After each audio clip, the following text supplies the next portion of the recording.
মানুষ স্বতঃস্ফূর্তভাবে এর আজকে জবাব দিচ্ছে, একদম বনকে সমর্থন করছে সর্বস্তরের মানুষ।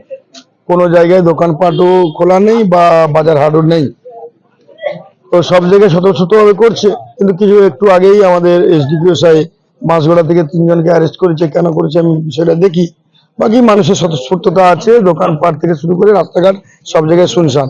আমরা এখানে আমাদের কিছু পরীক্ষা ব্যাপার আছে, সেখার জন্য আমরা দুটো করে গাড়ি রাখছি, বিদ্যাপীঠ এবং হেরিয়াতে দুটো করে গাড়ি রাখছি।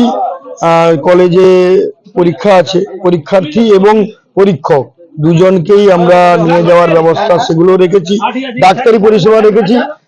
বাকি তো মানুষ দেখতে তো পাচ্ছি। না, এখনো পর্যন্ত কোনো অশান্তি হয়নি। যারা বন্ধ ডেকেছিল তারা তাদের সাপোর্টিংয়ে বন্ধ করছেন, এটা পুরো মিউচুয়াল আছে।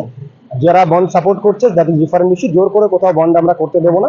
এখনো পর্যন্ত যারা জোর করে বন্ধ করতে গেছিল আমরা তাদের 8 জনকে অলরেডি অ্যারেস্ট করে নিয়েছি। এখানে আমাদের একটা কলেজ আছে, বারাতলা কলেজ, তাদেরকেও জোর করে আটকানো হচ্ছিল। সেই স্টুডেন্টদের সঙ্গে আমরা কথা বলেছি, তারা নির্বিঘ্নে পরীক্ষা দিতে ঢুকেছেন এবং এই মুহূর্তে এলাকা পিসফুল আছে।